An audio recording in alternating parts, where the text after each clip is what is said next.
Le texte de la Commission des finances était devenu insoutenable. On était dans un concours l'épine fiscale. Ce sont les mots du Premier ministre Michel Barnier dans le journal du dimanche ce matin. Quel texte, quel budget pour la France? Est-ce qu'il faut arrêter d'augmenter les impôts? C'est une des questions qu'on peut se poser. On va en débattre avec nos deux invités. Magali Vicente, bonjour. Bonjour. Bienvenue sur Merci. Sud Radio, vous êtes communicante politique. Nicolas Dufresne, bonjour à vous. Bonjour. Vous êtes haut fonctionnaire, directeur de l'Institut Rousseau et auteur de ce livre, La dette au XXIe siècle, comment s'en libérer? Ça, c'est un programme très important en ce moment. C'est publié chez Odile Jacob. Comment se libérer de la dette? En augmentant les impôts, pardi. C'est ce que vous aurait dit la Commission des finances hier, et notamment tous les députés de gauche. Il faut croire qu'ils ont pris au mot le Premier ministre qui a indiqué qu'il fallait trouver beaucoup de nouvelles recettes et que finalement l'équilibre budgétaire était absolument un objectif à respecter, une copie pluriannuelle de stratégie qu'on doit rendre à l'Union européenne et qui vise à retourner sous la barre des 3% en 2029, ce qui signifie quand même 20 milliards au minimum de baisse de dépenses chaque année. Moi, je suis simplement un peu atterré qu'on ne se pose pas la question fondamentale. On sait qu'aujourd'hui, on a un déficit de 150 milliards d'euros. On sait que pour financer la transition écologique, c'est les rapports de l'Institut Rousseau, c'est le rapport Pisani-Ferry. Ouais. Il faut 60 milliards d'euros de dépenses publiques supplémentaires. On sait aussi que pour financer tout ce qui touche à l'innovation, à la recherche, il faudrait encore 50-60 milliards d'euros supplémentaires. Donc en tout, on a un gap de financement de 300 milliards d'euros. Même si vous faites toutes les hausses d'impôts décidées notamment par le NFP, dont peut-être qui est la marche est haute. Voilà, le nouveau Front populaire et la marche est haute. Pas sûr qu'on puisse récupérer autant. On peut récupérer 100 milliards d'euros. Bon, imaginons. Il restera 200 milliards d'euros à trouver. Donc on fait quoi? Et moi, vous êtes en train de dire qu'en fait, contrairement à ce qu'on pourrait croire, l'État ne dépense pas suffisamment aujourd'hui. En tout cas, si vous regardez les lois pluriannuelles de financement qui sont décidées en matière de recherche, en matière de culture, en matière de défense, et aussi ce qu'on doit faire en matière de transition écologique, vous avez tous les experts qui s'accordent, par exemple en matière de transition écologique, Pisani-Ferry, la Commission européenne, nous à l'Institut Rousseau, tout le monde est d'accord, on dit il faut 60 milliards d'euros d'investissement public en plus. Donc la vraie question, il faut dire les choses telles qu'elles sont. Est-ce qu'on y renonce ? C'est ça. Est-ce qu'on sacrifie?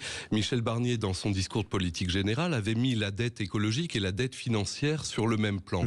Est-ce qu'aujourd'hui, on doit sacrifier la dette écologique pour la dette financière? C'est ce que dit timidement la ministre Agnès Pannier-Runacher aujourd'hui dans les pages du Parisien. Aujourd'hui en France, elle ne menace pas clairement de démissionner, mais sous-entend qu'elle pourrait le faire.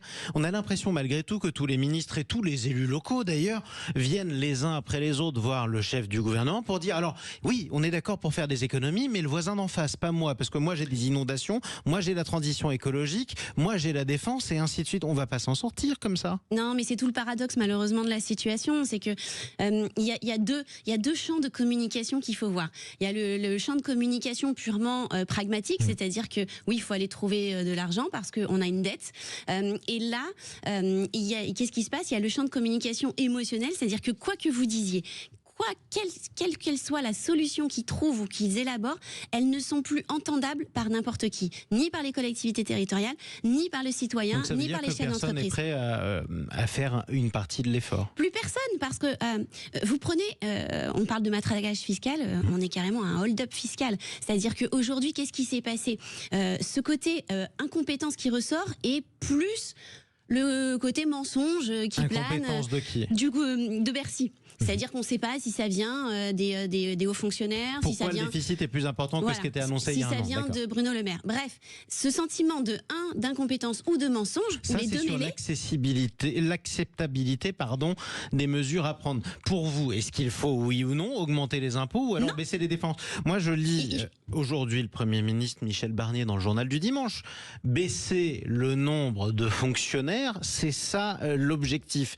Est-ce que c'est une mauvaise idée pour vous? Non, c'est pas une mauvaise idée. Vous savez, moi j'ai été 15 ans responsable achat, donc je connais tout ce qui est baisse des dépenses de fonctionnement, et on sait très bien que oui, il y a des économies à faire sur les postes de fonctionnaires, et notamment au-delà sur toutes les dépenses de fonctionnement de l'administration d'État. Il faut absolument que l'administration d'État soit en position d'exemplarité, et c'est là ce qui s'est passé. Elle n'est pas exemplaire alors? Là, dans les annonces, typiquement, vous prenez les annonces qui avaient été faites au départ où le budget de l'Élysée, le budget de l'Assemblée nationale et du Sénat augmentaient. Ce n'était pas entendable par la population, ce n'était pas entendable par les groupes politiques.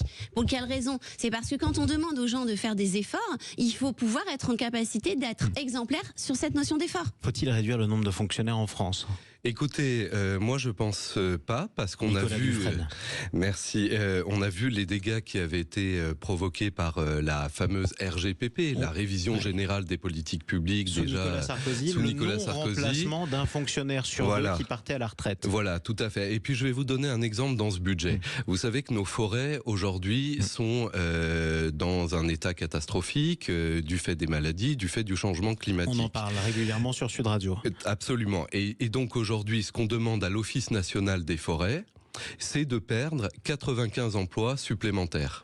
L'Office national des forêts a déjà perdu plus de 10% de ses effectifs sur les 10 dernières années, alors qu'on n'a jamais eu besoin autant d'experts pour s'occuper des forêts, pour lutter contre la prolifération des parasites, pour s'occuper du bon état écologique des forêts. Autre exemple, les agences de l'eau. Vous savez que les agences de l'eau jouent un rôle essentiel en matière de prévention des inondations, et beaucoup de nos concitoyens aujourd'hui, comme dans le Roussillon, par exemple. Absolument.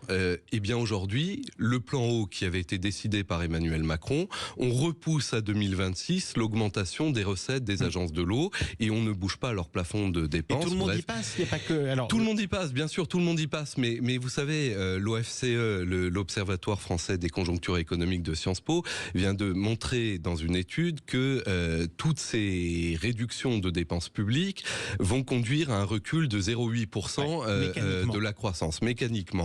Moi, j'ai l'impression, si vous voulez, ce qui s'est passé en 2011, Einstein disait la folie, c'est de répéter toujours les mêmes erreurs. Ce qui s'est passé en 2011, on a fait une politique d'austérité au sortir de la crise de 2008, et résultat, on a eu une décennie perdue entre 2010 et 2020 où l'Europe a décroché par rapport aux États-Unis, par rapport à d'autres grands pays du monde, et donc là, on est en train de refaire la même erreur, de replonger le continent dans l'austérité. Je vous repose la question que je vous posais, parce que malgré tout, quand je vous écoute, j'ai l'impression que l'État ne dépense pas assez, alors que clairement, les chiffres semblent montrer qu'il dépense beaucoup trop par rapport à ce qu'il gagne. Donc, qu'est-ce qu'il faut faire? Augmenter encore davantage les impôts pour financer tout ce que vous appelez à financer? Alors non, c'est là qu'on a une difficulté. En effet, c'est que d'une part, on ne peut pas baisser massivement dans les dépenses publiques, et d'autre part, comme je vous disais tout à l'heure, on ne peut pas augmenter massivement la fiscalité. Donc à un moment, moi si vous voulez, c'est l'objet du livre que vous avez eu la gentillesse de citer. Comment se libérer de la dette? Il va falloir se tourner vers des solutions innovantes, sinon on n'en sortira jamais. Ne pas rembourser la dette. Jamais. Eh bien, ça peut être une possibilité. Alors moi je recommande cette solution uniquement pour la dette qui est détenue par la Banque centrale. Vous savez qu'aujourd'hui, 1/3 de notre dette publique est détenue par la Banque centrale. Qu'est-ce qui se passe si vous remboursez pas les 800 milliards d'euros que l'État doit à la Banque centrale? Eh ben, il se passe rien. Parce qu'une banque centrale peut créer de la monnaie. Il n'y a pas de problème. Elle peut se refinancer. Elle peut avoir des comptes en déséquilibre. C'est pas un problème pour elle. Si c'est si simple, pourquoi personne n'y a pensé avant? Parce qu'on a une orthodoxie monétaire, on a une orthodoxie libérale qui refuse ce type de solution innovante, de la même manière qu'il refuse. Vous savez, au sortir de la Seconde Guerre mondiale, notre dette, et je vais aller très vite là-dessus, notre dette était de 150% du PIB. En 1973, on était revenu à 20% du PIB. Pourquoi? Et pourtant, on n'a jamais autant investi, vous le savez, que pendant les 30 Glorieuses. On avait de la croissance. On avait de la croissance et on avait le circuit du Trésor qui permettait à la Banque centrale de financer des avances à l'État, qui permettait à l'État de collecter toute une série de ressources et qui consistait à ne pas laisser le financement de l'État uniquement dans la main des marchés financiers. Et on a eu aussi la reconstruction au sortir de la guerre qui a créé beaucoup d'emplois. On a eu aussi les aides américaines, le plan Marshall et un certain nombre de choses. Alors c'est vrai que la situation a changé malgré tout. Question tabou que vous soulevez, pourquoi ne pas en parler après tout, puisque c'est le fond du problème. Et si la France ne remboursait pas sa dette, ou du moins une partie, qu'est-ce qui se passerait? Alors moi, je suis pas calée budgétairement pour répondre à cette question, mais j'ai envie de dire, il y a une question fondamentale qui va se poser au-delà de ça, c'est quelle image on va donner, et surtout nous, comment on va le vivre en tant que citoyen aussi, parce que il y a un moment donné, nous on est bien obligés de rembourser nos dettes à titre personnel, donc on ne pourra pas comprendre et entendre que l'État ne le fait pas, et derrière qui continue à dégrader une situation qui à un moment donné va forcément se payer quelque part. Et moi je voulais rebondir, je pense exactement comme vous, c'est-à-dire qu'on est arrivé à la fin d'un système qui ne fonctionne plus depuis des années. On est dans un espèce de conformisme administratif, budgétaire. Mais si je vous écoute, la seule solution c'est qu'on fasse faillite et qu'on renverse la table. Mais on y va tout droit, pardon. Oui, on y va tout droit. Mais vous savez, c'est quand à un moment donné, quand ça va plus et qu'on arrive au bout, que tout casse, que c'est là qu'on arrive à se reconstruire et qu'on peut repartir sur des nouveaux modèles. Là, le problème, c'est que la France, elle est dans l'incapacité depuis des années de trouver des nouveaux modèles. Et donc, qu'est-ce qu'on fait?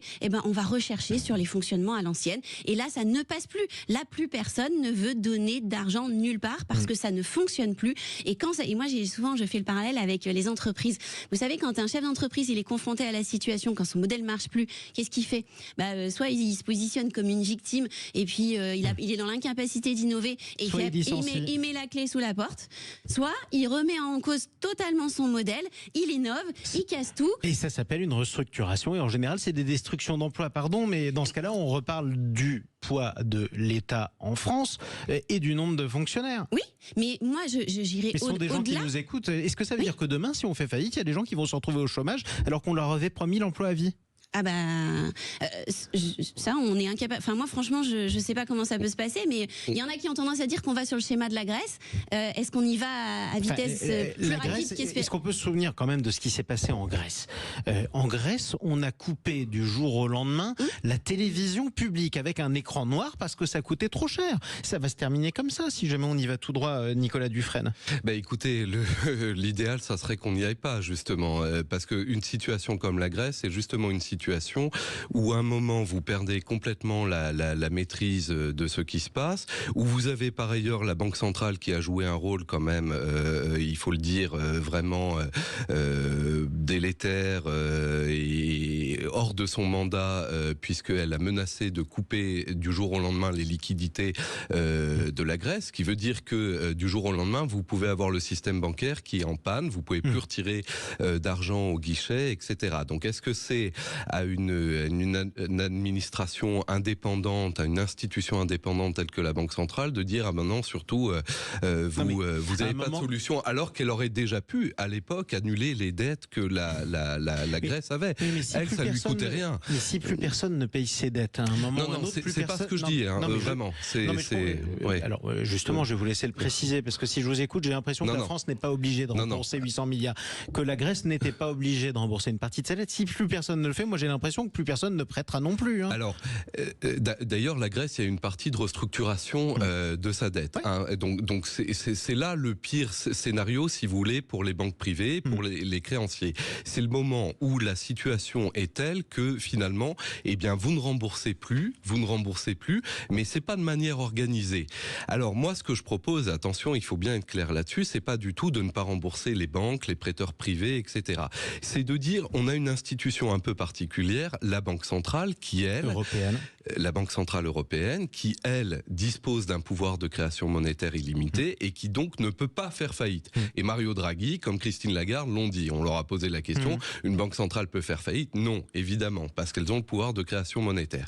Donc la question, est-ce que nous, on doit Augmenter la fiscalité, pardonnez-moi, sur les vieux, sur les pauvres, sur les entreprises, sur tout ça, ou alors baisser les dépenses publiques, sacrifier tout le monde sur l'autel de la dette. Accepter ça aux Allemands, aux Finlandais, aux Autrichiens, aux Suédois, qui sont partie prenante aussi dans cette banque centrale. Ben ça, c'est une grande question. Eux aussi, ils le voudront pas. Eux aussi pourraient en bénéficier. Il faut convaincre. Je vous dis pas que c'est facile. Hein. Attention. Voilà. Il faut essayer de dire que l'Allemagne a beaucoup profité de la zone euro, a beaucoup limité son propre endettement grâce à l'endettement des autres, à l'endettement de ses partenaires européens, et que ça, il faut aussi à un moment qu'elle entende qu'il y a des États qui ont besoin de plus de marge de manœuvre budgétaire, et que c'est aussi dans son intérêt, parce qu'au bout d'un moment... C'est ce que les Grecs lui ont dit il y a une dizaine d'années, et malgré tout, la Grèce a été saignée budgétairement à blanc, notamment sur décision allemande. Donc, Exactement, mais est-ce que c'est acceptable? Parce qu'aujourd'hui, sauf que les Allemands n'ont pas changé d'avis. Mais c'est un débat très intéressant. Pourquoi ne pas le soulever à nouveau une prochaine fois? La situation de la Grèce, est encore pire aujourd'hui qu'elle ne l'était à l'époque. C'est-à-dire que toutes les recettes, pardonnez-moi, orthodoxes qui ont été appliquées n'ont pas fonctionné. Eh bien, on en reparlera avec vous de toute façon. Merci à tous les deux d'être intervenus ce matin sur Sud Radio. Magali Vicente, communicante politique, Nicolas Dufresne, haut fonctionnaire et directeur de l'Institut Rousseau.